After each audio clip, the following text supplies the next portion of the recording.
Jadi laju reaksi tadi gimana Mbak? Bertambahnya jumlah reaktan atau bertambahnya jumlah satuan waktu. Oke. Nah, jadi benar ya yang dikatakan teman kalian. Laju reaksi itu anak-anak berasal dari yang namanya reaktan dan produk. Oke, sebentar. Nah, Ibu punya sebuah reaksi. Oke, anak-anak kalau diperhatikan sebentar ya. Dari reaksi ini mana yang termasuk reaktan dan mana yang termasuk produk?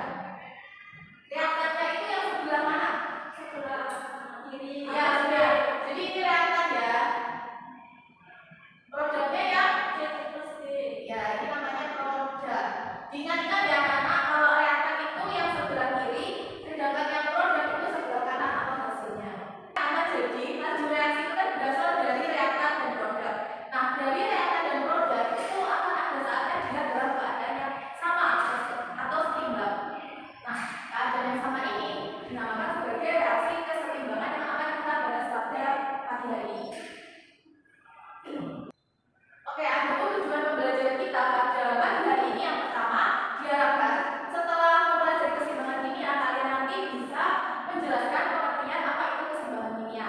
Kemudian diharapkan kalian nanti bisa membedakan antara reaksi reversibel dan juga reaksi irreversibel.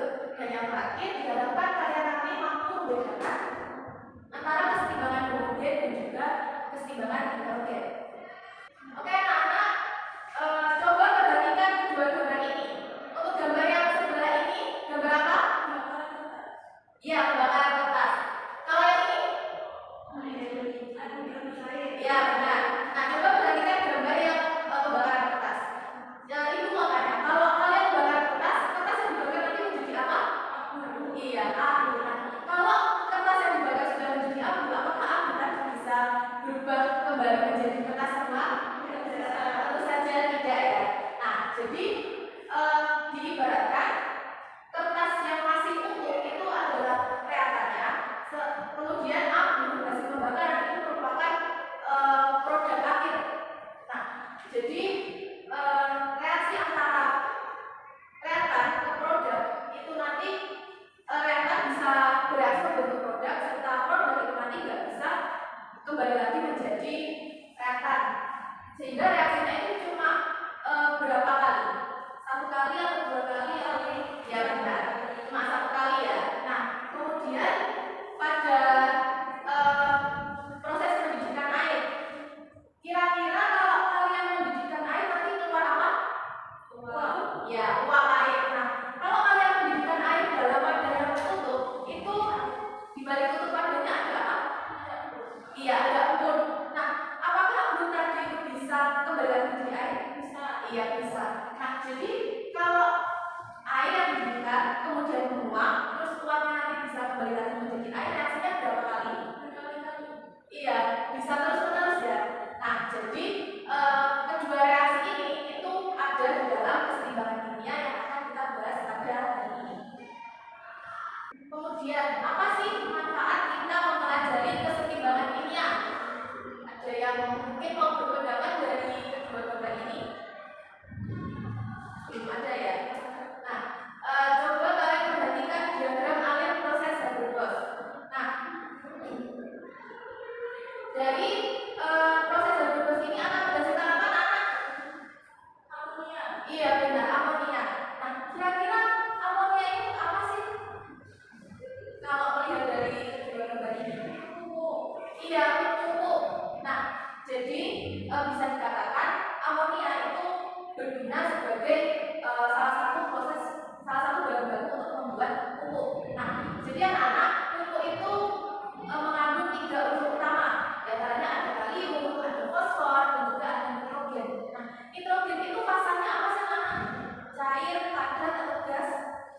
Gas ya. Nah, apakah tanaman itu bisa mendapatkan nitrogen sendiri dari udara? Tidak. Ya benar. Nah, jadi tanaman itu nggak bisa mendapatkan nitrogen sendiri dari udara. Makanya ada proses Haber-Bosch ini. Nah, dari pembuatan amonia ini, amonia itu rumus kimianya apa anak? Iya, benar NH3. Nah, jadi amonia itu tersusun dari apa?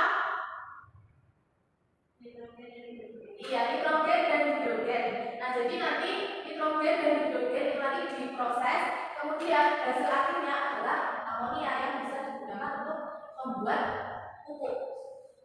Ada yang mau membantu ibu reaksi pembentukan amonia itu gimana? Dari nitrogen dan hidrogen tadi. Ada apa tadi anak? Ini nitrogen ya. Ada nitrogen dan iya, ada hidrogen. Kemudian membentuk apa?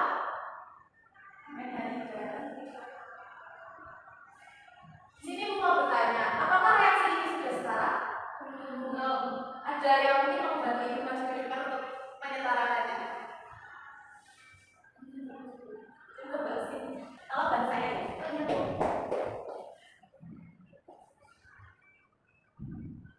oke, terima kasih. Di sini sudah ada. Apakah reaksi ini sudah setara?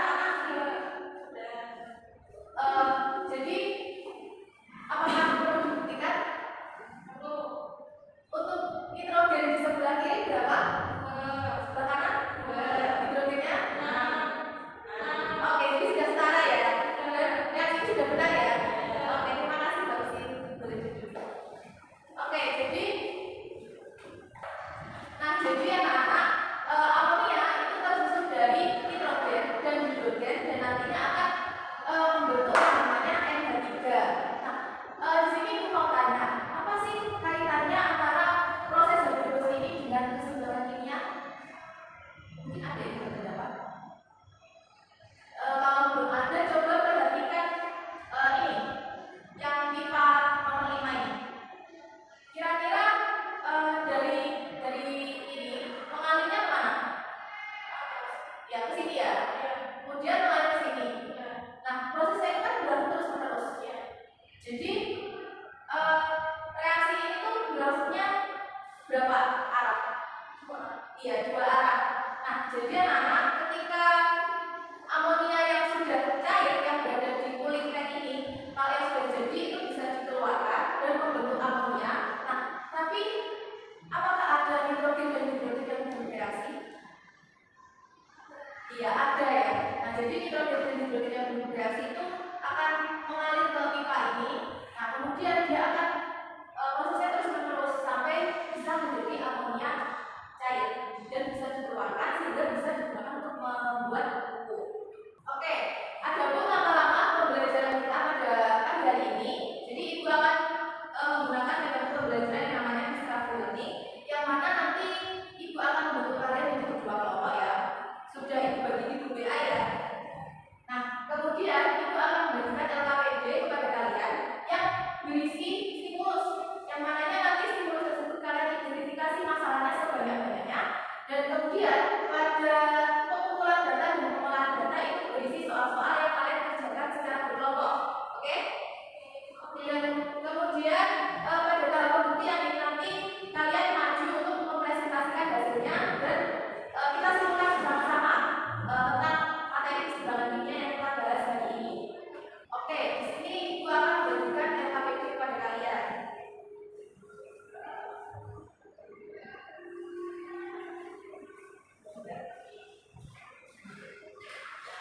Oke, kalian lihat pada stimulus 1 dan stimulus 2. Kemudian nanti kalian diskusikan bersama teman kelompok dan nanti kalian rumuskan masalah atau pertanyaan yang timbul setelah kalian membaca dan mengamati gambar-gambar tadi. Bisa dipahami? Bisa dipahami kan? Oke. Apakah sudah selesai anak-anak? Oke, dari identifikasi masalah, kira-kira pertanyaan apa yang muncul di benak kalian setelah kalian mengamati stimulus 1 dan 2 dari kelompok ini? Oke, apa itu kesimbangan kimia selanjutnya? Bagaimana jenis kesimbangan kimia? Oke, terima kasih. Dari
jadi keseimbangan kimia itu benar ya yang dikatakan teman kalian, kalau laju reaksi ke arah produk itu sama dengan laju reaksi ke arah reaktan serta konsentrasinya itu tidak berubah. Nah, bagaimana sih kok bisa tahu laju reaksi ke arah produk dan ke arah reaktan itu sama serta konsentrasinya tidak berubah? Nah, hal tersebut bisa kalian lihat pada diagram keseimbangan NH3 ini. Nah, tadi NH3 tersusun dari apa anak? Hidrogen dan hidrogen. Iya benar. Nah, pada grafik ini, grafiknya H2 dan N2 itu turun atau naik? Turun. Iya turun. Kalau NH3? Iya naik. Nah, pada grafik ini untuk sumbu Y-nya apa anak? Konsentrasi. Iya benar. Untuk sumbu Y-nya px ya. Iya waktu. Nah, jadi seiring berjalannya waktu, seperti pada laju reaksi, itu konsentrasi reaktan berkurang sementara produknya itu bertambah. Nah, tapi pada keseimbangan kimia, kalau reaktannya berkurang itu berkurangnya nggak sampai 0 atau nggak sampai habis. Kemudian berkurangnya ini itu melandai kemudian kan horizontal. Sama kayak NH3, dia juga naiknya sama naik kemudian horizontal kan ya. Ya. Nah, oke anak, jadi konsentrasi antara N2, H2 dan NH3 itu ketika mereka sudah tidak mengalami perubahan atau mereka dalam keadaan yang horizontal itu dinamakan titik tercapainya keseimbangan. Nah, ketika sudah mencapai keseimbangan itu nanti sudah tidak ada perubahan serta concentration do not change. Maksudnya konsentrasinya itu tidak berubah serta laju reaksi ke arah produk itu sama dengan laju reaksi ke arah reaktan. Ya benar. Nah, kemudian apa sih ciri-ciri keseimbangan kimia? Bisa dilihat? Ya, kemudian iya bersifat dinamis. Untuk ciri yang pertama, sistemnya tertutup. Kalian tahu nggak apa itu sistem yang tertutup? Belum tahu? Kalian pernah membeli air baru? Pernah. Kondisi airnya masih tertutup atau terbuka? Tertutup ya. Nah, jadi sistem yang tertutup itu sama seperti kalian membeli air dalam kondisi yang masih tertutup. Jadi antara reaktan dan produk itu tidak ada yang meninggalkan sistem ya. Nah, kemudian reaksinya bolak-balik.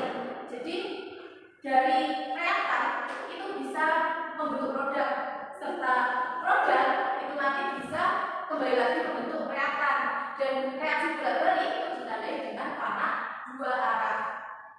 Kemudian yang terakhir itu bersifat dinamis.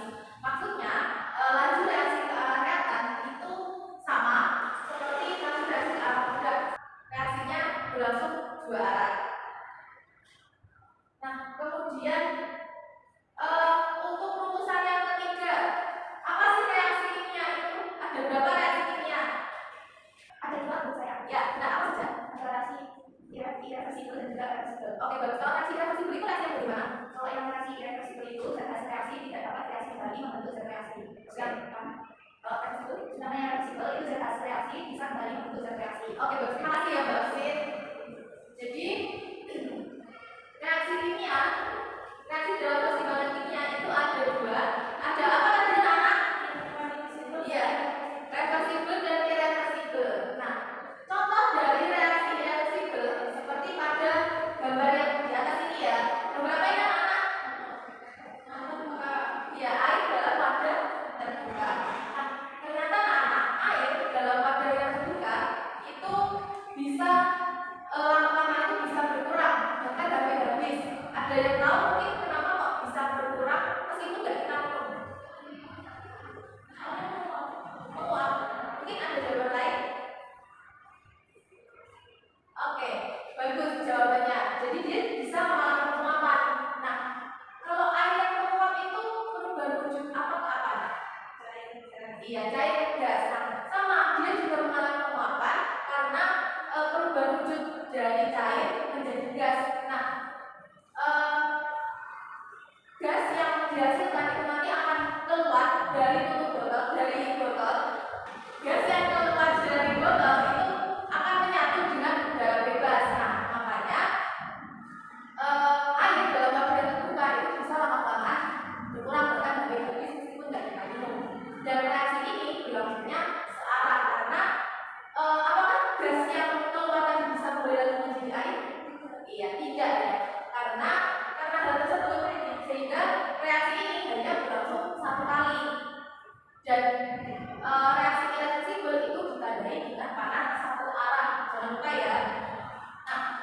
Kemudian reaksi reversibel itu seperti contoh pada gambar yang di bawah ini. Berapa anak? Iya, dalam wadah yang tertutup. Nah, kalau air dalam wadah terbuka kan tadi bisa mengalami penguapan. Apakah air dalam wadah tertutup itu juga bisa mengalami penguapan? Bisa. Bisa enggak? Bisa. Mungkin bisa. Oke, ada yang masih ragu-ragu ya menjawabnya. Jadi air dalam wadah yang tertutup itu juga bisa mengalami penguapan. Nah, tapi kan ada tutupnya nih. Apakah uapnya tadi bisa keluar? Tidak bisa. Nah, jadi air yang menguap tadi lama-lamaan mencapai jenuh. Nah, kalau sudah mencapai jenuh, dia akan mengembun. Nah, pertanyaannya apakah air ketika sudah menjadi embun nanti bisa kembali lagi menjadi air? Bisa. Ya, bisa. Karena kan sisinya tertutup ya. Jadi dia bisa kembali lagi menjadi air dan dia itu bisa reaksinya dapat bolak-balik dan ditandai dengan warna dua arah. Oke, selanjutnya keseimbangan kimia itu ada berapa? Ada. Iya, betul. Ada apa saja, Mbak? Oke, perbedaan gimana? Yang mungkin itu terdiri dari satu fasa sekarang yang heterogen terdiri dari dua fasa atau oke, bagus. Terima kasih. Nah, jadi keseimbangan kimia itu ada dua, ada keseimbangan homogen dan juga keseimbangan heterogen. Nah, kalau homogen itu terdiri dari satu fasa saja, sedangkan heterogen itu terdiri dari dua atau lebih fasanya. Nah, pada data collection dan data proses sudah dikerjakan anak-anak? Oke, sudah ya.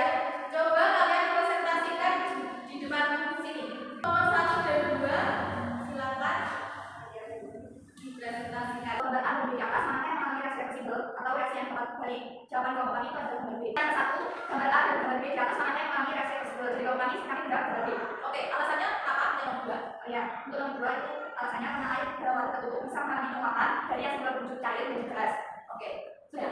Jadi gas yang terperangkap di tubuh itu lama-lama akan mencapai titik jenuh dan mengembun sehingga benda tersebut akan kembali menjadi air. Prosesnya itu terus. Oke, bagus, terima kasih. Mungkin dari kelompok lain ada yang berbeda? Sama. Oke, sama. Oke, terima kasih untuk kelompok 1. Beri aplausnya. Oke, terima kasih. Selanjutnya kelompok 2, nomor 3 dan 4. Berdasarkan gambar A dan B di atas manakah yang mengalami reaksi reversibel atau reaksi yang tidak dapat balik? Yang tidak mengalami reversibel adalah gambar A. Tidak berdasarkan gambar A dan B di atas manakah yang mengalami reaksi reversibel atau reaksi yang tidak dapat balik? Yang mengalami reversibel adalah gambar A. Karena besi yang mengalami reaksi itu bisa berubah wujud besi seperti semula. Reaksinya bagus sama. Oke, bagus. Terima kasih jawabannya. Apakah dari kelompok 1 ada yang berbeda? Hampir sama. Oke, hampir sama ya. Terima kasih untuk kelompok 2. Beri tepuk tangannya, Jo. Terima kasih. Kemudian yang terakhir, coba lihat yang nomor 5 anak. Dari wujud zat yang terlibat dalam reaksi homogen dan heterogen, ini apakah berbeda atau sama? Berbeda. Untuk reaksi homogen itu fasanya bagaimana? Sama. Kalau heterogen? Tidak sama. Oke, tidak sama ya. Nah, jadi untuk nomor 5, wujud zatnya itu berbeda. Ada yang berbeda, ada yang sama. Untuk homogen itu fasanya sama. Heterogen berbeda. Hari ini kita sudah belajar tentang apa, anak? Keseimbangan kimia. Iya, keseimbangan kimia. Keseimbangan kimia itu menyatakan apa? Laju ke arah produk itu sama dengan ya, laju ke arah produk itu sama dengan laju ke arah reaktan. Nah, setelah konsentrasinya itu tidak berubah. Kemudian reaksi dalam keseimbangan kimia itu ada berapa? Dua. Ada reaksi apa? Ya, reversibel yang berapa arah? Oke, kalau dua arah ditandai panahnya berapa? Ya, dua. Bolak-balik ya. Kemudian kalau reaksi irreversibel, ya satu arah.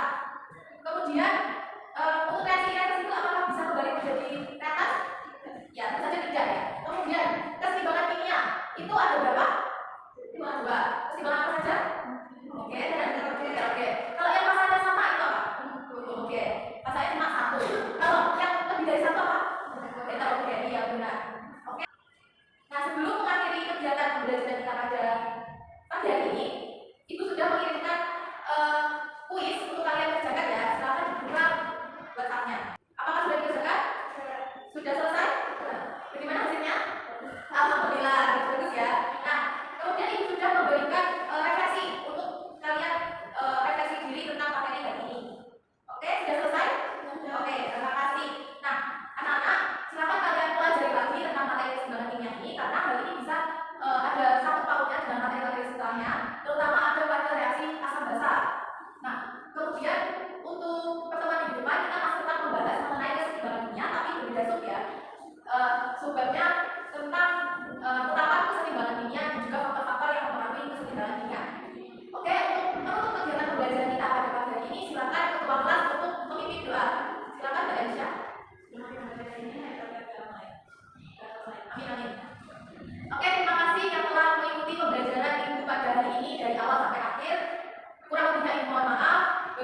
budidaya harus